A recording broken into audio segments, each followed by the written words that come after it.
I'm Martha Thompson, 67 years young, and I never imagined my son Michael's wedding day would end with a red handprint across my cheek. The Rosewood Gardens venue looked magical that June afternoon, with white roses and twinkling lights everywhere. I was beaming with pride watching my only son say I do to Sophia until everything shattered at the reception. One moment I was offering a gentle suggestion about the cake cutting. The next moment Sophia's hand struck my face with such force my earrings rattled. The gasps from guests seemed distant as I registered the burning sensation on my cheek, but nothing prepared me for Michael's expression as he witnessed what happened. The look in his eyes changed everything. Where are you watching from today?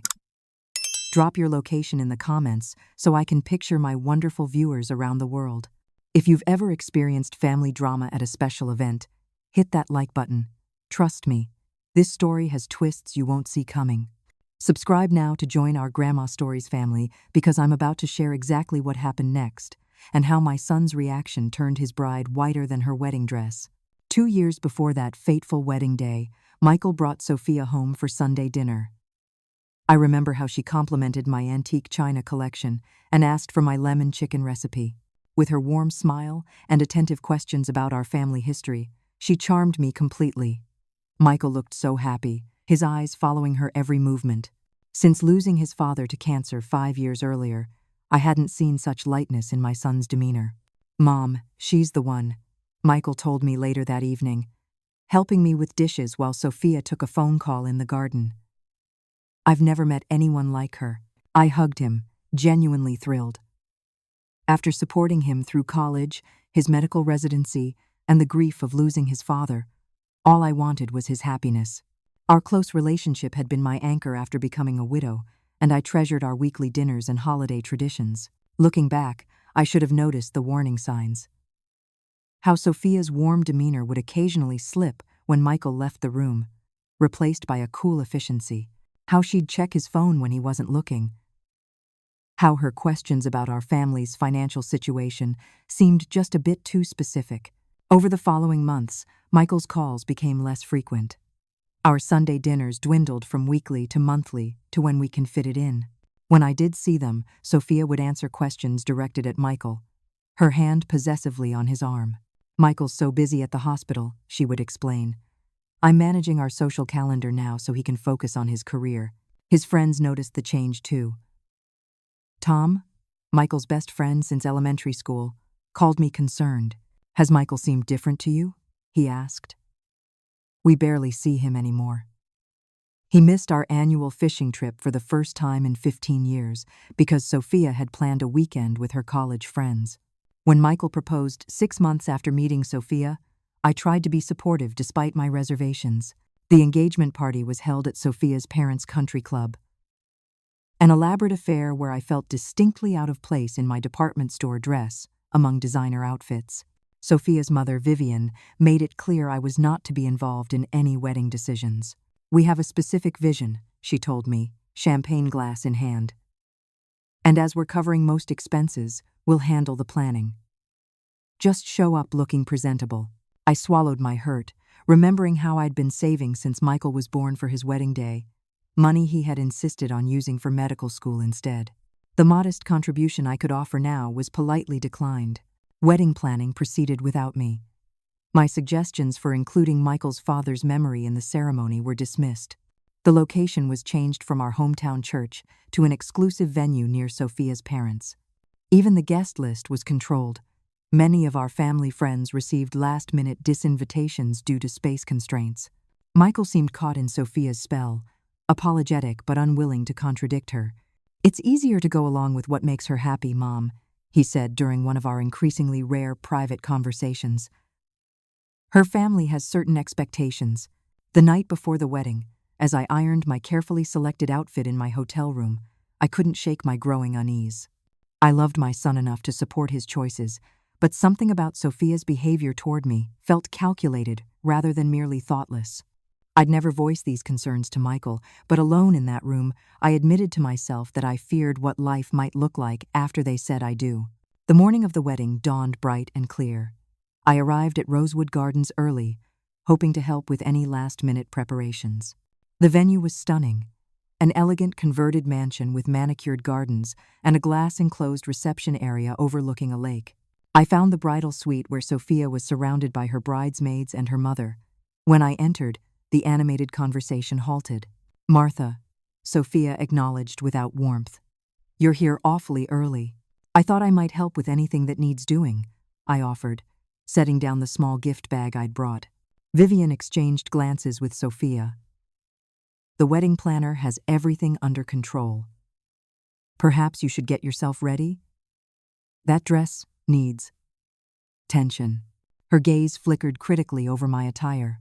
I'd spent more than I could afford on the pale blue silk dress, chosen specifically to complement the wedding colors Sophia had selected. The subtle dismissal stung.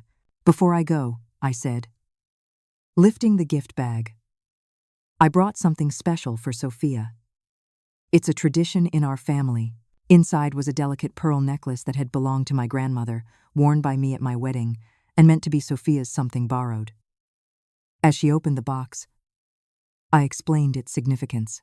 "That's quaint," Sophia replied, barely glancing at the heirloom. "But I'm already wearing the diamond set Daddy bought for today. Perhaps another time." She handed the box back, turning to discuss hairpins with her stylist as if I had already left the room. The ceremony itself was beautiful despite my heavy heart. Michael looked handsome in his tuxedo, his face radiating happiness as Sophia glided down the aisle in a gown that must have cost more than my car. I wiped tears watching them exchange vows, focusing on my son's joy rather than my growing sense of exclusion. At the reception, I discovered I'd been seated not at the family table but at a distant table with distant acquaintances of Sophia's family. Michael's sister Emma, who had flown in from Seattle, was similarly relegated to the edges of the celebration. "This is ridiculous," Emma whispered when we found each other at the bar. "Did you see how they seated all of Sophia's college friends closer to the main table than us?" I shushed her gently. "Today is about Michael being happy. Let's not make waves." During dinner, I overheard Sophia at a nearby table, voice slightly raised from champagne. "Michael's mother is so provincial," she was telling her bridesmaids. "You should see her house, stuck in the 1990s. Thank God we don't have to spend holidays there anymore." I pretended not to hear, focusing on my barely touched salmon. When the dancing began, I watched from my table as Michael and Sophia performed their carefully choreographed first dance. Afterward, tradition dictated Michael would dance with me while Sophia danced with her father. Instead, Sophia pulled Michael directly into dances with other guests. After an hour of feeling increasingly invisible, I decided to make one last attempt to connect with my new daughter-in-law. I approached as she chatted with guests near the elaborate 7-tier cake. "Sophia, everything is lovely," I said sincerely. "I just wanted to say how happy I am that Michael found someone he loves so deeply." She smiled tightly. "Thank you, Martha. It all turned out perfectly, despite the challenges." Her gaze flicked meaningfully toward me. "I was hoping," I continued carefully, "that perhaps we could have lunch next week. I'd love to get to know you better now that you're officially family." Sophia's smile remained fixed. "That's probably not necessary. We'll be quite busy settling in, and then there's the honeymoon. Perhaps in a few months." "Of course, whenever works for you," I conceded. "I just want you to know that Michael's father and I always dreamed of expanding our family with wonderful children-in-law. We have a little wedding tradition where—" "Stop," Sophia's voice cut like ice. "I'm tired of hearing about your traditions and your late husband and what you always dreamed of. This is my wedding day. Not everything is about you." Stunned by her sudden vehemence, I took a step back. "I'm sorry, I didn't mean to. You've been trying to undermine me since day one," she hissed, lowering her voice as guests mingled nearby. "The constant calls to Michael. The little comments about how things were in your day. The pathetic little necklace trying to insert yourself into my moment." "That's not true," I protested, genuine confusion mixing with hurt. "I've only wanted to welcome you to our family." "Our family?" She laughed coldly. "There is no our family. There's Michael and me, and you're just the old woman we'll visit at Christmas if we have time." I felt as if I'd been doused in ice water. Before I could respond, Sophia suddenly raised her voice to be heard by nearby guests. I've tried so hard to make you feel included despite your constant criticism. Then it happened. As I opened my mouth to defend myself, Sophia's hand swung out, connecting with my cheek with a crack that seemed to silence the entire reception. The sting was immediate, my head snapping sideways from the force. Around us, glasses stopped clinking as shocked faces turned our way. My hand rose to my burning cheek as tears sprang to my eyes, not just from pain, but from the public humiliation and the realization of just how deeply Sophia despised me. Through my shock, I became aware of rapid footsteps approaching and looked up to see Michael pushing through stunned guests. His face transformed by an expression I'd never seen before. Michael reached us in seconds, his usual calm demeanor replaced by contained fury. He placed himself between me and Sophia, one hand gently touching my shoulder. "Are you okay, Mom?" he asked, his voice low and controlled as he inspected my reddening cheek. "I'm fine," I whispered, mortified by the scene unfolding before 100 guests. Michael turned to Sophia, whose triumphant expression was already shifting to calculated distress, tears suddenly appearing in her eyes. "She was saying horrible things about my family," Sophia began, voice trembling perfectly. "After everything we've done to include her, she told me I wasn't good enough for you and never would be. I just reacted. I was so hurt." "Stop." Michael's single word cut through her performance. I saw everything. I heard everything. The confidence in Sophia's expression flickered. "You couldn't have heard from across the room with the music. I was coming to find you both for the cake cutting. I was right behind the flower arrangement. I heard every word you said to my mother. I'd raised Michael as a gentle soul, like his father. After Robert died, Michael had become the man of the house at 17. Never complaining as he balanced school with being my emotional support. In all those years, through all life's challenges, I'd never seen the cold steel now evident in his eyes. "Michael, sweetie." Sophia switched tactics, reaching for his arm. "You're upset. We can talk about this later. Everyone's watching." He didn't budge. "You're right about one thing. Everyone is watching." His voice raised slightly to address the silent crowd. "So everyone can hear me say that nobody speaks to my mother that way, much less strikes her." A memory flashed in my mind.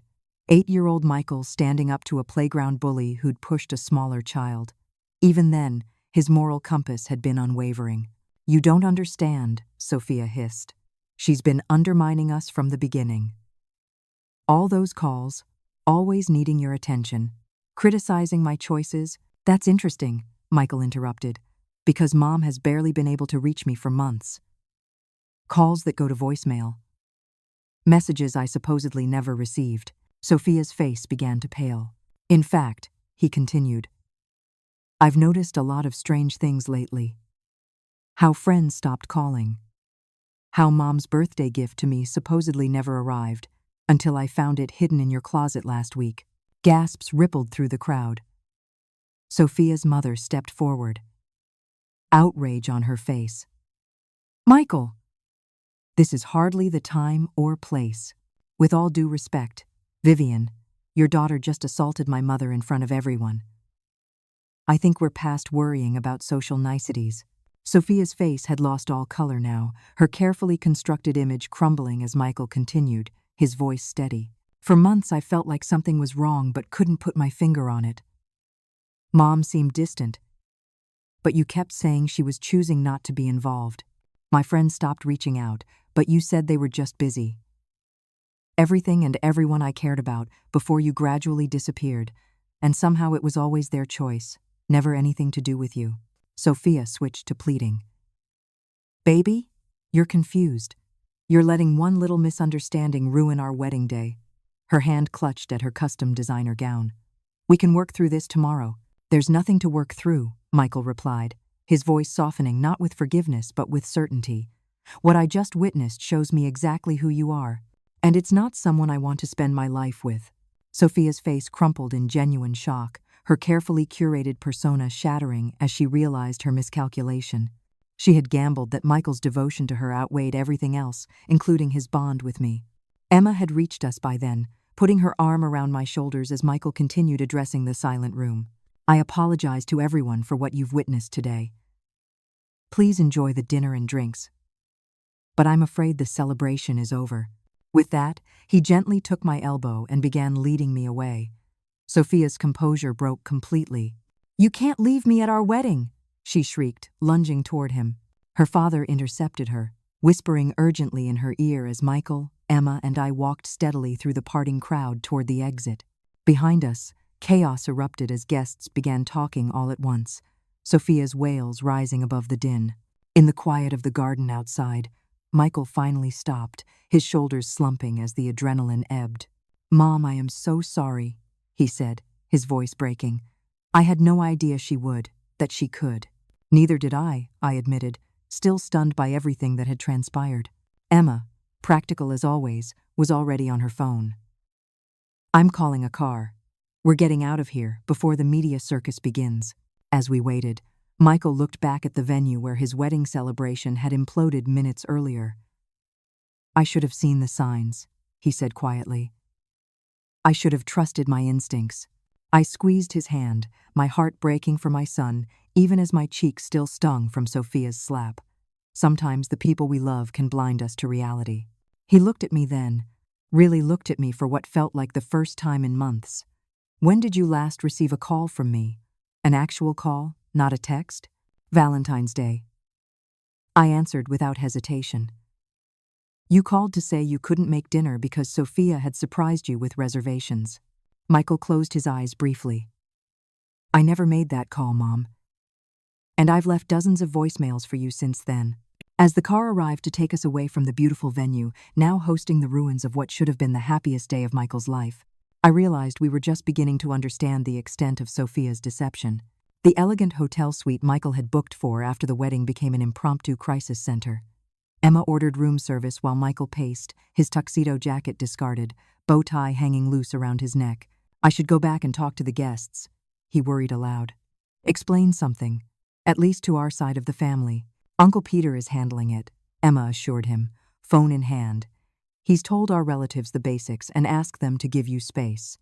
Most people are leaving." My mind was still reeling, processing not just the public humiliation, but the implications of what Michael had said at the venue. I sat quietly on the sofa, holding a cold water glass against my cheek, which now showed a distinct handprint. "We should take a photo of that," Emma said grimly, nodding toward my face. "For the record." I shook my head. "I don't want to make this any worse than it already is." "Mom," Michael knelt in front of me, taking my hands. "I need to know exactly what's been happening between you and Sophia. Not what she told me, but the truth." I hesitated, reluctant even now to come between them. "Are you certain your marriage is over? People say and do terrible things under stress. Perhaps with counseling." "Mom." Michael's voice was gentle but firm. "The marriage isn't just over. It never really began. I've been seeing only what Sophia wanted me to see. I need to understand what actually happened." I took a deep breath and began sharing the gradual distancing I'd experienced. Calls that went unanswered, invitations declined, the subtle ways Sophia had made me feel unwelcome in their lives. "But she told me you were pulling away," Michael said, confusion evident. "That you said you needed space after Dad's death, that you were dating someone new and wanted independence." "Dating?" I was genuinely shocked. "Michael, there's been no one since your father, and the last thing I wanted was more space. I've been desperately trying to stay connected with you." Emma, who had been scrolling through her phone, looked up sharply. "Check your text history with Mom," she told Michael. "I'm betting it doesn't match what she actually sent you."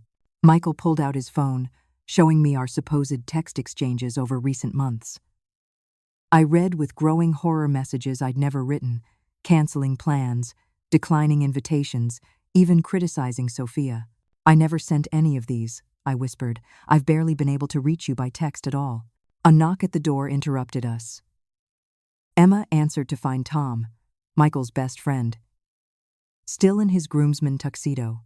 "Man, I came as soon as I could," he said, embracing Michael. "Is it true? Did Sophia really hit your mom?" "You saw it?" Michael asked. "No, I was outside taking a call. Everyone's talking about it now." Tom glanced at me. "Are you okay, Mrs. T?" "I'm fine, just shaken," I assured him. Tom sat heavily on an armchair, I have to tell you something, Mike. I should have said it months ago, but I didn't want to ruin things before the wedding. Michael tensed. What is it? Sophia came on to me. Hard. At your bachelor party weekend. Tom couldn't meet Michael's eyes. She cornered me in the hotel hallway when you were passed out. Said we could have some fun without you knowing. What? Michael looked stunned. I shut it down immediately, Tom continued. She played it off as a joke. Said she was testing me. I convinced myself that's all it was, that telling you would just cause problems before the wedding.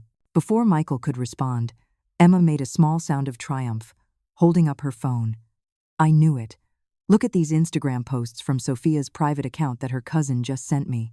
She turned the screen toward us, showing screenshots of Sophia's posts mocking my home, my clothes, even my grief over Robert. Comments underneath from her friends showed they'd been laughing at me, and Michael, for months. There's more, Emma continued, scrolling through messages. Her cousin Maya says Sophia's been after your trust fund from the beginning. Apparently, she's got massive credit card debt her parents don't know about.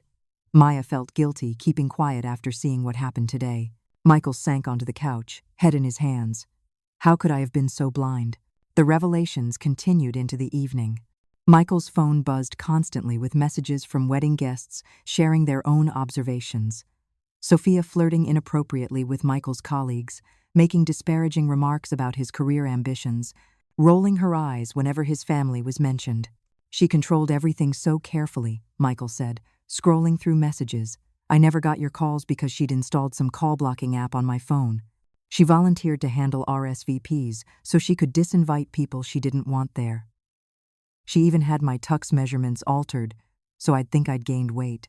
But why? I asked, genuinely bewildered by such calculated behavior. Emma, always the most pragmatic of my children, had been researching on her laptop. I think I found something, she said, turning the screen toward us. Sophia's been married before. The webpage showed a society announcement from 6 years ago, Sophia's marriage to a wealthy real estate developer, 30 years her senior. The divorce filing came just 11 months later. There's a pattern here, Emma continued. Her ex-husband's daughter posted in a private forum about how Sophia systematically cut her father off from family and friends, just like she did with you, Michael. The prenup, Michael suddenly remembered. She insisted we didn't need one because true love doesn't plan for failure. I gave in because it seemed romantic at the time. He looked at me, devastation in his eyes. Dad's medical practice, the house he left for me to raise my own family in someday. She would have been entitled to half of everything if I hadn't seen her true colors today.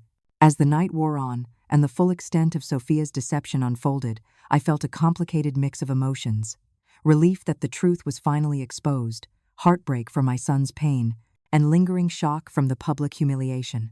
But beneath it all was a profound sense of gratitude that Michael had finally seen through the perfect facade to the manipulation beneath, even if it had taken a slap across my face to reveal it. The Sunday morning papers should have featured Michael and Sophia's wedding announcement. Instead, local social media buzzed with whispered accounts of the slap heard around the country club. We retreated to my home, seeking refuge from the storm. I've spoken with a lawyer, Michael informed us over coffee on my porch. Since we never completed the marriage certificate signing, we can pursue annulment rather than divorce. There's no legal entanglement. Thank goodness for small mercies, Emma murmured. The doorbell rang. A special delivery. Inside the envelope was a handwritten note from Sophia. You've ruined everything. This isn't over. I tried to hide my unease, but Michael saw through it immediately. Don't worry, Mom. It's just angry words. How wrong we were. By Monday morning, Sophia had launched her counterattack. Her first Instagram post featured a tear-stained selfie with a carefully crafted caption. Heartbroken that my mother-in-law's jealousy and manipulation turned what should have been the happiest day of my life into a nightmare. Some women can't stand not being the center of attention, even at their son's wedding. Her followers, over 20,000 from her lifestyle blogging days, responded with outrage on her behalf. By afternoon, I was receiving hateful messages from strangers who knew nothing about what had actually transpired. Just ignore it, Emma advised, but the situation escalated rapidly. Sophia's mother, Vivian, called the local country club where I played bridge weekly to demand my membership be revoked for causing a scene and assaulting her daughter. Though the claim was completely backwards, several board members who were friends with the powerful Hampton family suggested I take a break from attending. Michael returned to work at the hospital to find whispers following him. Sophia's father, a major hospital donor, had been making calls suggesting Michael was unstable and had abandoned his bride at the altar due to his mother's interference. "It's fine," Michael insisted when he came for dinner that evening. "People who know me won't believe it." But the campaign continued. Sophia's bridesmaids, socialites with significant local influence, spread stories at charity events about my history of emotional problems and how I couldn't let go of my adult son. Invitations to community events I'd participated in for years suddenly stopped arriving. Then came the property damage. I woke one morning to find home wrecker spray painted across my garage door. Another day, all the plants in my front garden, lovingly tended since Robert's death as a form of therapy, had been uprooted and strewn across the lawn. The police were sympathetic but pointed out that without cameras or witnesses, there was little they could do. "Probably just kids," the young officer suggested, though we all knew better. The stress began affecting my health. I developed insomnia, jumping at every noise outside. My blood pressure rose to concerning levels, prompting my doctor to prescribe medication. "Stress can kill, Martha," he warned. "You need to find a way to resolve this situation." Michael was devastated watching me suffer. "This is all my fault," he said one evening, after I'd received a particularly vicious anonymous letter in the mail. "I brought her into our lives." "You were deceived," I countered. "We all were." Emma suggested I move temporarily to Seattle to stay with her. "Just until things cool down," she urged. I seriously considered it, especially after discovering my car tires slashed in the grocery store parking lot. The financial strain of these attacks was mounting. Garage door repainting, garden restoration, new tires, costs I hadn't budgeted for on my teacher's pension. The final straw came 6 weeks after the wedding. Michael discovered through hospital colleagues that Sophia had been calling my former students. I'd taught high school English for 35 years before retiring. She'd been asking leading questions about whether I'd ever shown inappropriate interest in male students. "She's trying to destroy your reputation completely," Michael said, voice shaking with rage. "This has to stop." That night, I sat alone in my living room, surrounded by photographs of the life Robert and I had built, the family we'd raised, the community we'd served. The thought of leaving it all behind, of slinking away in defeat, felt like betrayal. Not just of myself, but of Robert's memory, too. "What would you do?" I asked his photograph on the mantel. After 39 years of marriage, I could almost hear his response. "Stand your ground, Marty. Truth outlasts lies." I made my decision. I wouldn't be driven from my home, my community, my life. Somehow, we would find a way to counter Sophia's revenge campaign, not with matching viciousness, but with the dignity and integrity Robert had always valued. As if sensing my resolve, my phone lit up with a text from an unknown number. "Mrs. Thompson, you don't know me, but I'm Sophia's former roommate. I've been watching what's happening to you, and I can't stay silent anymore. I have information that might help." A small flame of hope kindled in my chest. Perhaps the tide was about to turn. The following morning, my neighbor Harriet knocked on my door brandishing a petition. "We're not standing for this nonsense anymore, Martha," she announced, bustling into my kitchen without waiting for an invitation. At 72, Harriet had the energy of someone half her age and the determination of a bulldozer. "What's this?" I asked, eyeing the document filled with signatures. "Neighborhood Watch. 24 households have agreed to rotate keeping an eye on your property. We've also collected enough to install security cameras." She poured herself coffee with the familiarity of our 30-year friendship. "The Mitchells from down the street are contributing their son's security expertise. He works for some fancy firm in Chicago." Tears welled in my eyes. "Harriet, I don't know what to say." "Say nothing. Just make more of that lemon pound cake for our planning meeting this afternoon." She squeezed my hand. "We know who you are, Martha. 30 years of community involvement doesn't get erased by some vindictive young woman's lies." Harriet was just the beginning. Throughout the day, support arrived in waves. My bridge club showed up en masse, announcing they'd resigned from the country club in solidarity and would be meeting at members' homes instead. Their loss, declared Edith, our most competitive player. Your brownies were the only reason half of us tolerated Vivian Hampton's bragging anyway. Former students began responding to Sophia's inquiries by flooding social media with positive stories about my influence on their lives. Mrs. Thompson helped me apply for scholarships when my parents couldn't afford college, wrote one. She stayed after school for 3 months, coaching me through Shakespeare, posted another. Soon, Team Mrs. T was trending locally. Most surprising was the call from Pastor Jim. Martha, the church council met last night. In light of the circumstances, we'd like you to chair this year's community outreach program. We want to make it clear where we stand. But the Hamptons are major donors, I protested. Won't this cause problems? Some things matter more than money, he replied simply. Integrity is one of them. Michael arrived that evening to find my kitchen filled with casseroles, flowers, and supportive cards. What's all this? He asked, amazed. It seems I underestimated this community, I admitted. Or maybe Sophia did. He smiled for the first time in weeks. I have news, too. Tom connected me with the security expert who examined my phone. They found evidence that Sophia installed spyware that intercepted our communications. It's definitive proof she manipulated our relationship. As we sorted through the day's developments, Michael's phone rang. Sophia's ex-boyfriend, a man named Daniel who'd seen social media posts about the wedding disaster. She did the same thing to me, Daniel told Michael on speakerphone. Isolated me from family, fabricated conflicts, the works. When I confronted her, she destroyed my reputation with mutual friends. I've been wanting to warn people, but she threatened legal action if I ever spoke about her. Would you be willing to make a statement now? Michael asked. Absolutely. Several of us who dated her have connected recently. There's a pattern going back years. The final piece came from an unexpected source. The wedding venue manager called Michael directly. Dr. Thompson, our security team reviewed footage from your reception.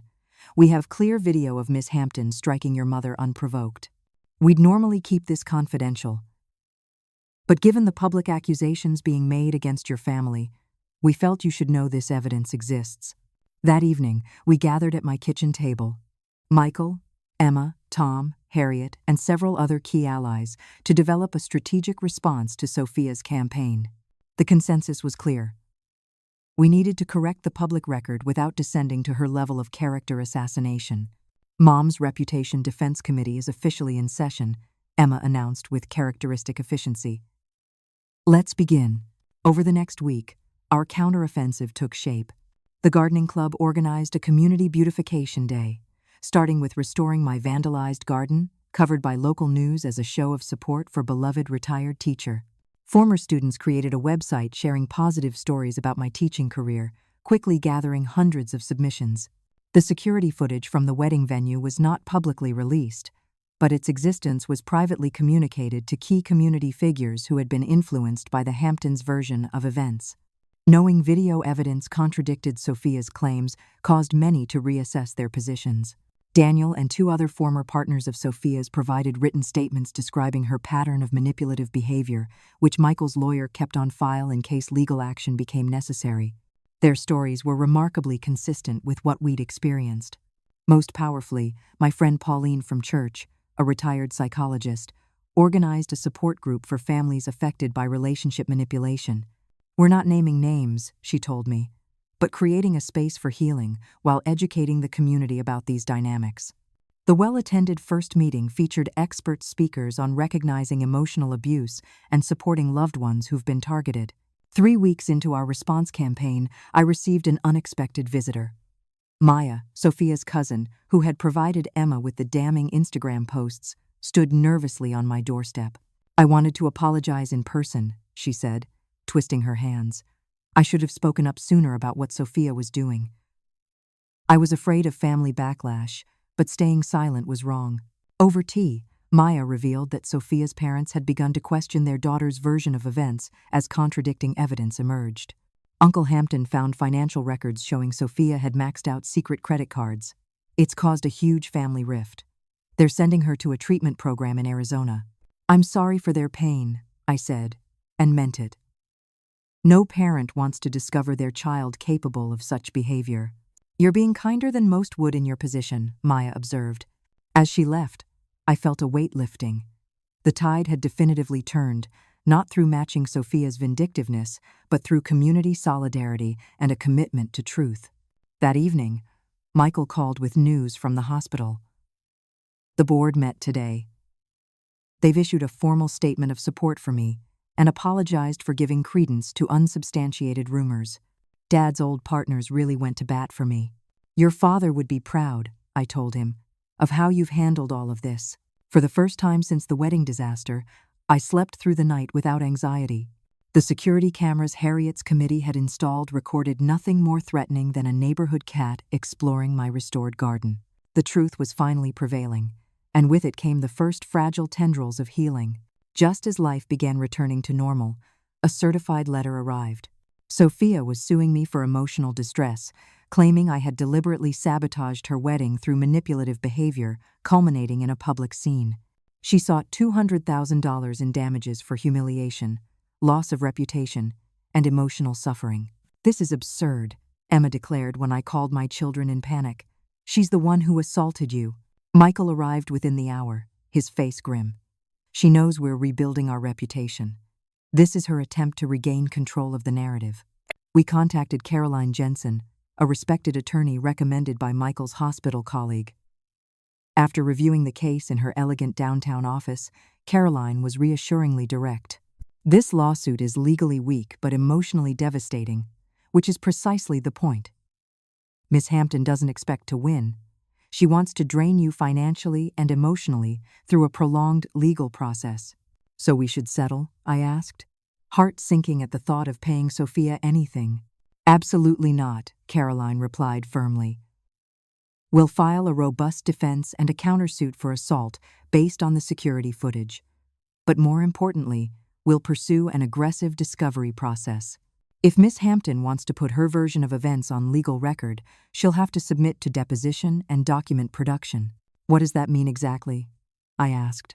It means, Caroline explained with a small smile, that she'll be required under oath to produce all communication related to you and Michael, emails, texts, private social media. If she's been manipulating situations as you describe, discovery will expose it. The legal process moved with agonizing slowness. Sophia's initial filing contained lurid fabrications, claims I'd called her daily making demanding requests, that I'd criticized her appearance and background, even that I'd threatened to make her sorry if the wedding went forward. Caroline remained unruffled. These allegations work in our favor.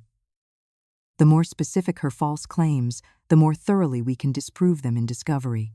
3 weeks into the process, Michael received an unexpected call from the hospital's IT security team.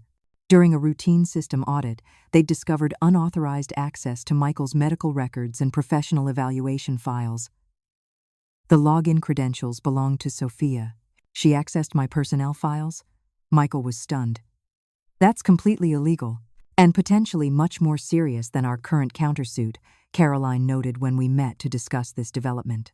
Medical system intrusion could involve criminal charges. The discovery process finally began in earnest. Sophia was required to produce all communications regarding me, Michael, and our family. Her initial production was suspiciously sparse, just a handful of innocuous text messages. She's withholding evidence, Caroline stated confidently. We'll file a motion to compel complete production and request access to her devices. The judge agreed, ordering a forensic examination of Sophia's phone and computer. What emerged was damning. Hundreds of deleted messages coordinating the misinformation campaign against us, discussions with friends about isolating Michael from his support network, and most disturbingly, communications with a private investigator she'd hired to dig into my past. She was looking for anything she could use against you, Caroline explained. Financial problems, romantic relationships, health issues, anything to drive a wedge between you and Michael. The private investigator's report, which we obtained through subpoena, showed how thoroughly Sophia had researched our family. She knew about Robert's medical practice, the trust he'd established for Michael, even the value of my home. The PI had noted my volunteer work, community standing, and close relationship with Michael as potential obstacles to clients' objectives. "This is chilling," Emma whispered as we reviewed the documents in Caroline's office. She approached this like a military campaign.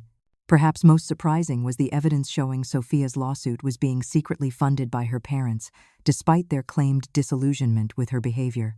Bank records revealed transfers from Hampton family accounts to cover legal retainers. "They're still protecting her," Michael observed. Despite everything, the deposition was scheduled for a Tuesday morning at Caroline's office. I'd been dreading facing Sophia again, but Caroline had prepared me thoroughly for what to expect. Sophia arrived with her attorney and her mother, looking immaculately groomed but noticeably thinner. She avoided eye contact as we settled into the conference room. Under oath and faced with the evidence already uncovered, Sophia's carefully constructed narrative began unraveling. When questioned about specific allegations in her lawsuit, she repeatedly claimed memory lapses or misunderstandings. Confronted with her own text messages coordinating the harassment campaign against me, she grew visibly agitated. "These were private venting conversations," she insisted. "Everyone says things they don't mean when upset. Did you instruct your friend Jenna to call Mrs. Thompson's bridge club with false information about her?" Caroline pressed. "I don't recall specific." "I'll remind you that you're under oath, Miss Hampton," Caroline interrupted gently. "Perjury carries serious consequences." After a whispered conference with her lawyer, Sophia's demeanor changed. I may have been overzealous in defending myself after the wedding incident. The questioning turned to the wedding itself. When asked directly if I had said or done anything to provoke her physical attack, Sophia's facade finally crumbled completely. "She was always so perfect," she burst out, tears suddenly streaming down her face. "The devoted mother, the respected teacher, the beloved community member. Michael talked about her constantly. Nothing I did ever measured up to St. Martha." Her mother reached for her arm, but Sophia shook her off. "I just wanted him to choose me first for once. To put me before his precious mother and their precious traditions." She looked directly at me for the first time. "You never gave him space to build a life with me. You were always there, calling, visiting, needing him." "That's not," I began, but Caroline touched my hand, silencing me. Sophia's lawyer called for a break, but the damage was done. Her outburst had effectively admitted the assault while confirming her resentment was based not on anything I'd done, but on Michael's natural affection for his mother. In the hallway during recess, Sophia's lawyer approached Caroline. "We'd like to discuss settlement terms." 2 days later, we received their proposal. Sophia would drop her lawsuit, issue a public retraction of claims made against me, and agree to no further contact with our family. In exchange, we would drop the countersuit and sign a mutual non-disparagement agreement. "It's more than fair," Caroline advised. "The public retraction gives you vindication without a protracted court battle." Michael was hesitant. "After everything she's done, it feels like she's getting off too easily." "The alternative is months more of legal proceedings," Caroline reminded us. "More stress, more expense, more public attention. Sometimes the cleanest victory is the one that ends the conflict completely." After careful consideration, we accepted the terms. The following week, a formal statement appeared on Sophia's social media accounts, acknowledging that her claims against me had been inaccurate and made during a time of emotional distress. She apologized for any damage to Mrs. Thompson's reputation and announced she would be stepping away from public platforms to focus on personal growth. The statement was carefully worded, crafted by lawyers to minimize liability while satisfying our requirements. There was no genuine remorse evident, but perhaps that had been too much to expect. The judge formally dismissed all legal actions, bringing the official conflict to a close. That evening, Michael, Emma, and I shared a quiet dinner at my home. "It's really over," Emma marveled, raising her glass. I proposed a toast to Mom, who showed more grace under fire than anyone I know. "To Mom," Michael echoed, "and to new beginnings." As we clinked glasses, I felt the full weight of the past months begin to lift. The road to healing still stretched ahead, but for the first time, I could see its destination clearly: peace. The 6 months following the legal settlement brought gradual renewal. As summer faded to autumn, then winter, The community's focus shifted to holiday preparations and the rhythms of small-town life. Sophia had indeed disappeared from social media and, according to casual reports, had moved to her family's vacation home in Colorado. For me, healing came in small steps. The first night I slept without checking that the security system was armed. The first bridge game where no one mentioned the incident. The first community event where I participated fully without feeling whispers following me. My weekly therapy sessions with Dr. Landon helped tremendously. Trauma doesn't just disappear when the threat is removed, she explained during one session. Your body and mind need time to believe you're truly safe again. Most important was rebuilding my relationship with Michael. The deceptions Sophia had orchestrated had left invisible barriers between us. Doubts about communications, hesitation in sharing feelings, underlying anxiety about misunderstandings. We established a new tradition of Sunday dinners at my house, simple affairs where we cooked together while catching up on each other's lives. Sometimes Emma would join by video call from Seattle, her lively commentary bridging the miles between us. Remember when Dad used to insist we all help with the sauce stirring? Michael reminisced one Sunday, referencing Robert's famous spaghetti bolognese that required family participation. He claimed it tasted better with everyone's energy mixed in. He just wanted us all in the kitchen together, I replied, smiling at the memory. He was clever that way. These moments of shared remembrance helped heal our fractured family narrative. We were reclaiming our history, affirming that our bonds remained strong despite Sophia's attempts to sever them. Michael was healing in his own way. He joined a support group for people who had experienced manipulative relationships, finding comfort in sharing his story with others who truly understood. It's still hard to comprehend how I missed so many red flags, he admitted one evening as we walked my dog Rusty around the neighborhood. I keep replaying moments in my mind, seeing the warning signs that were so obvious in retrospect. We all miss them, I reminded him. Sophia was exceptionally skilled at presenting exactly what each of us wanted to see. Still, I brought her into our lives. Into your life. He stopped walking, facing me directly. I need you to know how sorry I am for what you went through because of my choices. Michael, I took his hands in mine. You have nothing to apologize for. You were a victim too. His eyes glistened with unshed tears. I'm a doctor, Mom. I'm trained to observe, to diagnose, to see patterns. But with her, I was completely blind. Love can do that, I said gently. It's not a failure of character to see the best in someone you care about. Gradually, Michael began reconnecting with friends who had been pushed out of his life during his relationship with Sophia. Tom was a constant presence, as was Michael's college roommate David, who flew in specifically to make up for missing the wedding disaster of the century, as he jokingly put it. The holidays approached, our first since the wedding debacle. I worried they might trigger difficult memories for Michael, but he surprised me by throwing himself into preparations with enthusiasm.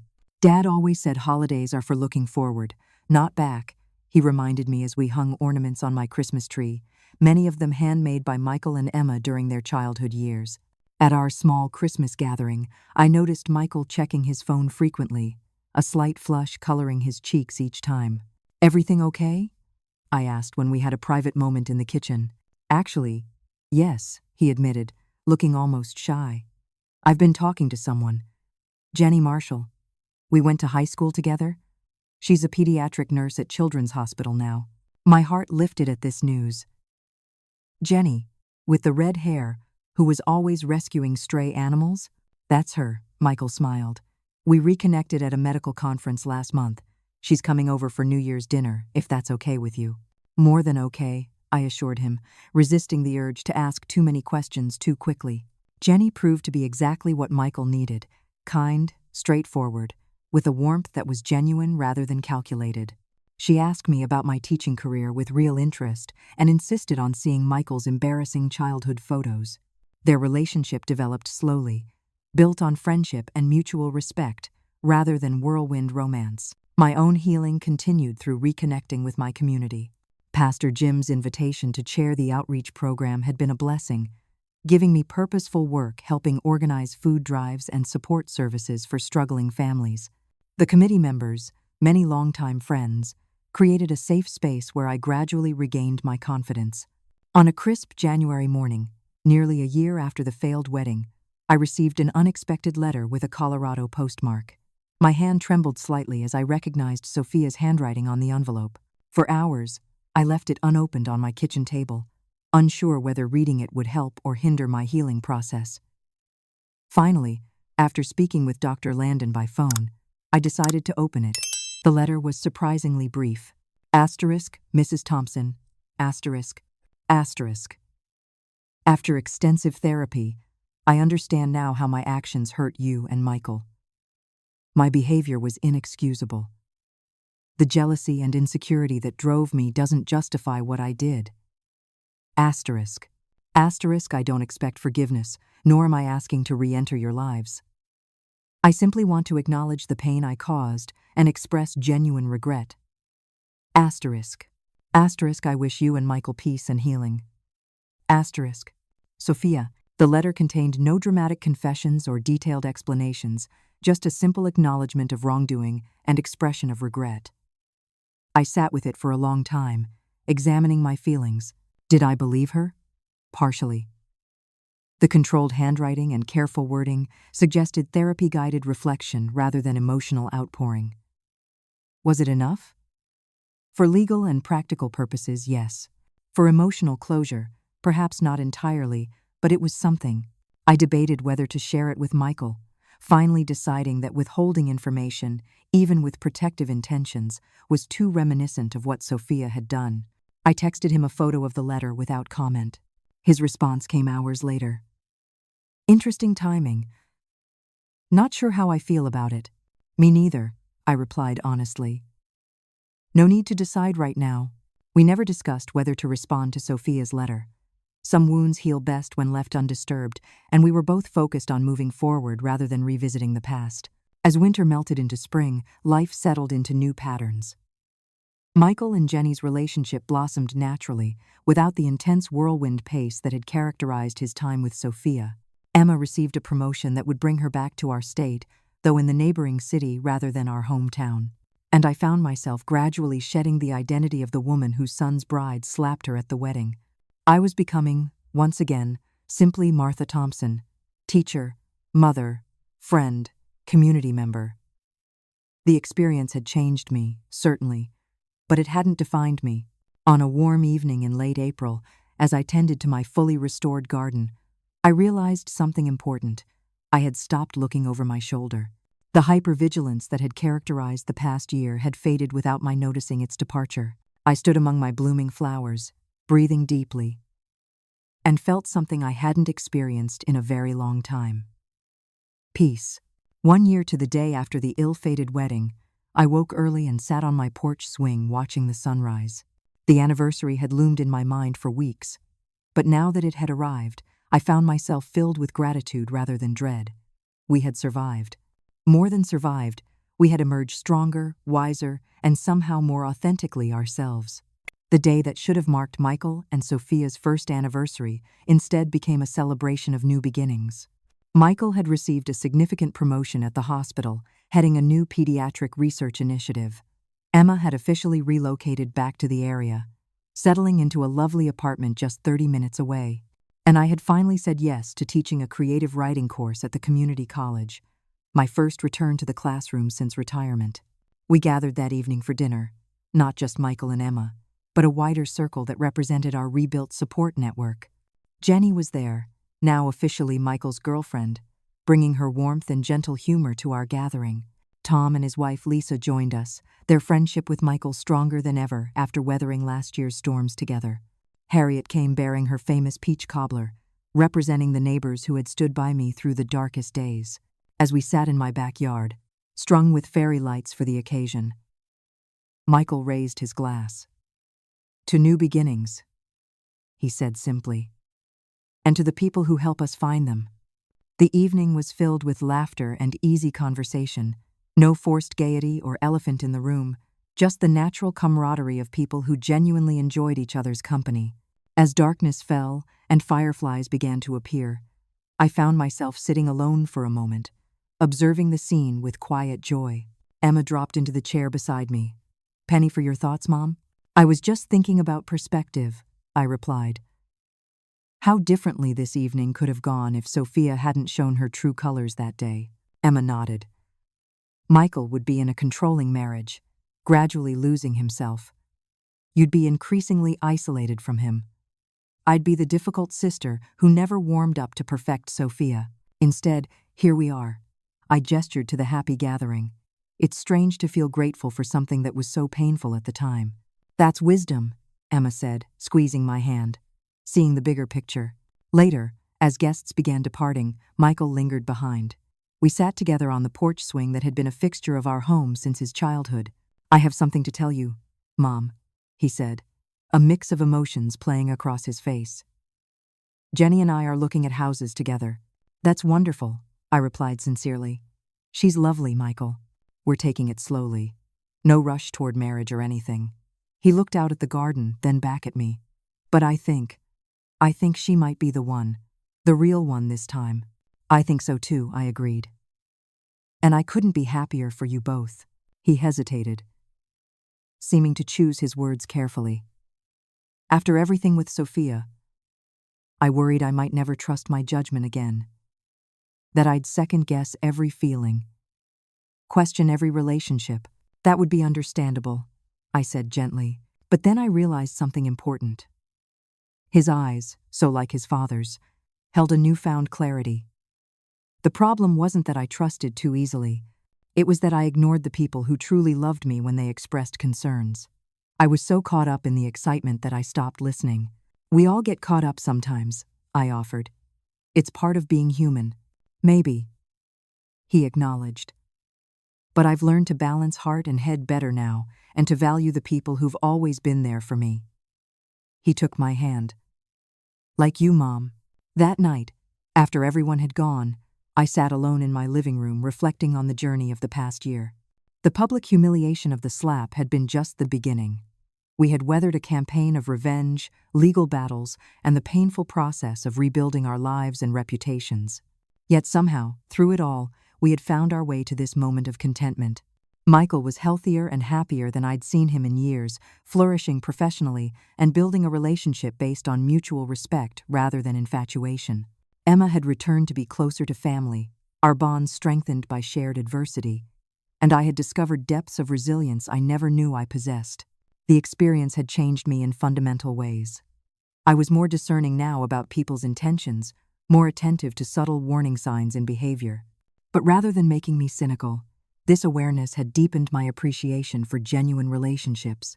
I had also learned the power of community, how the web of connections built over decades had held me up when I couldn't stand alone.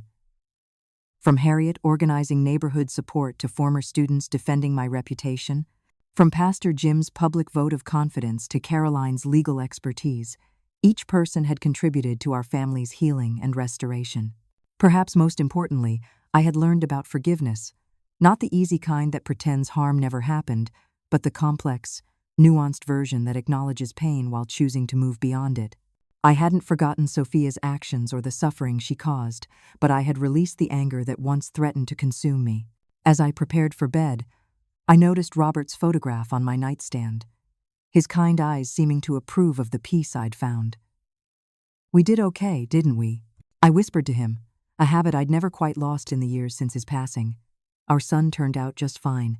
The morning would bring new challenges, new joys, new opportunities to practice the wisdom so dearly bought. But for now, on this anniversary that marked both an ending and a beginning, I felt profoundly grateful for the journey, difficult as it had been, that had led us all home to ourselves. Have you ever experienced a situation where someone's true character was revealed in a shocking moment? How did you handle the aftermath? I'd love to hear your stories in the comments below. If this resonated with you, please hit that like button to help other viewers find this story. Don't forget to subscribe for more grandma stories where I share life lessons from my generation to yours. And if you know someone struggling with family conflict or rebuilding after betrayal, please share this video. Sometimes knowing others have walked similar paths can be the greatest comfort. Thank you for joining me today, and remember, sometimes what feels like our worst moment can actually be the beginning of our best chapter.